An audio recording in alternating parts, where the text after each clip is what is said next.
அண்ணாமலையார் கரோகரா. அண்ணாமலை அம்மனுக்கு மரோகரா. ஓம் நம சிவாய. ஓம் நம சிவாய. இன்றைக்கு அண்ணாமலையாருடைய தரிசனம் நமக்கு எல்லாம் சித்திக்கிறது. ரொம்ப நாளாக போட முடியல. அதுவும் அண்ணாமலையார் சித்தம் தான் நினைக்கிறேன். பல்வேறு காரணங்கள். ஆனால் டெய்லி காலையில் எழுந்த போதும் சரி, இரவில் எப்பப்போ எந்திக்கிறோமோ அப்பப்பெல்லாம் எட்டி எட்டி பார்க்குறது அண்ணாமலையாரை.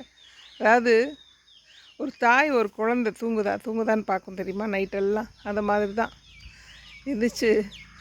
அவரை பார்க்கல அப்படின்னா எனக்கு நல்லா தூக்கம் வராது. ஸோ இன்றைக்கி பார்த்திங்கன்னா அற்புதமான ஒரு திருநாள், சனிக்கிழமை. அண்ணாமலையாரை தரிசனம் பண்ணுவோம். பல்வேறு பிரச்சனைகளில் பல்வேறு மக்கள் ரொம்ப கஷ்டப்படுறாங்க. அது கஷ்டம் அப்படிங்கிறது என்னன்னு பார்த்திங்கன்னா, இப்போ நம்ம சும்மா ஒரு வெட்ட வெளியே எடுத்துக்குவோமே, அதில் எதுவுமே இருக்காது. ஜஸ்ட் ஒரு ஸ்பேஸ். அந்த ஸ்பேஸில் நமக்கு பிம்பங்கள்லாம் தெரியுது, கண்ணாடியில் வர மாதிரி.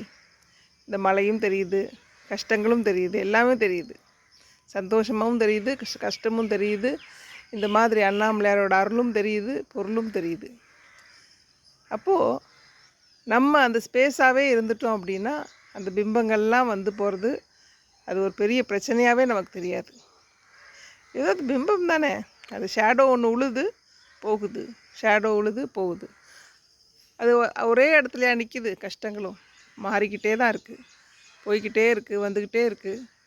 அப்போது நம்மளுடைய மனநிலையை அந்த ஸ்பேஸில் நிறுத்திட்டோம் அப்படின்னா, நான் ஒரு வெட்ட வெளி, எனக்கு வந்து போகும் இந்த பிம்பங்கள்லாம் நிரந்தரம் இல்லை. ஸோ நான் எப்போவுமே இந்த வெட்ட வெளியாகவே இருக்கிறேன் அப்படின்ற அந்த ஒரு மன இதுக்கு வரணும் நம்ம. அந்த எப்போ நீங்கள் ரொம்ப ஒரு மாதிரி குழப்பமாக இருந்தாலும் உடனே அந்த ஸ்பேஸை ஞாபகம் வச்சுக்கோங்க.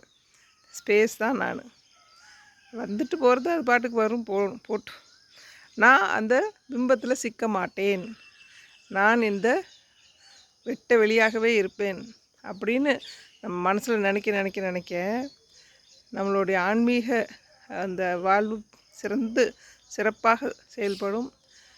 நம்ம எதுலேயுமே சிக்காமல் ஒரு சுத்த சச்சிதானந்த பெரும் பரம்பொருளாக எப்பொழுதுமே இருக்கக்கூடிய பாக்கியம் நமக்கு கிடைக்கும். இதுதான் அண்ணாமலையார் இன்றைக்கி கொடுக்கக்கூடிய செய்தின்னு நினைக்கிறேன். எனக்கும் இதுதான். எத்தனை பிரச்சனை வந்தால் என்ன, போயிட்டு போகுது, பரவாயில்ல. நான் இந்த வெட்ட வெளியில் தானே இந்த உலகமே இயங்கிட்டுருக்கு இல்லையா? அப்போது அதை நினச்சிக்கோ, வெட்ட வெளிக்குள்ளே தான் இந்த உலகம் முழுக்க இருக்குது. உலகம் சுற்றி கொண்டு இருக்குது, சூரியன் வந்து போயிட்டுருக்கான், நிலவும் வருது போகுது, இந்த கிரகங்கள் எல்லாமே சுற்றுது வெட்ட வெளியில்.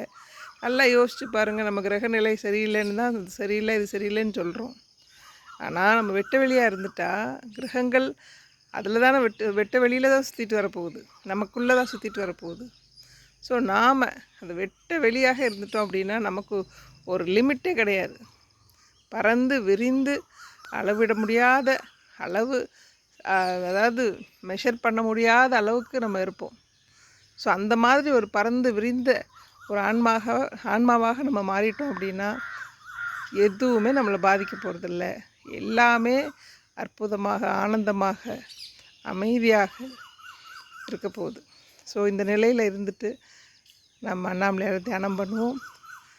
அருணாச்சலா, ஓம் அருணாச்சலா, அருணாச்சல சிவ, அருணாச்சல சிவ, அருணாச்சல சிவ, அருணாச்சலா.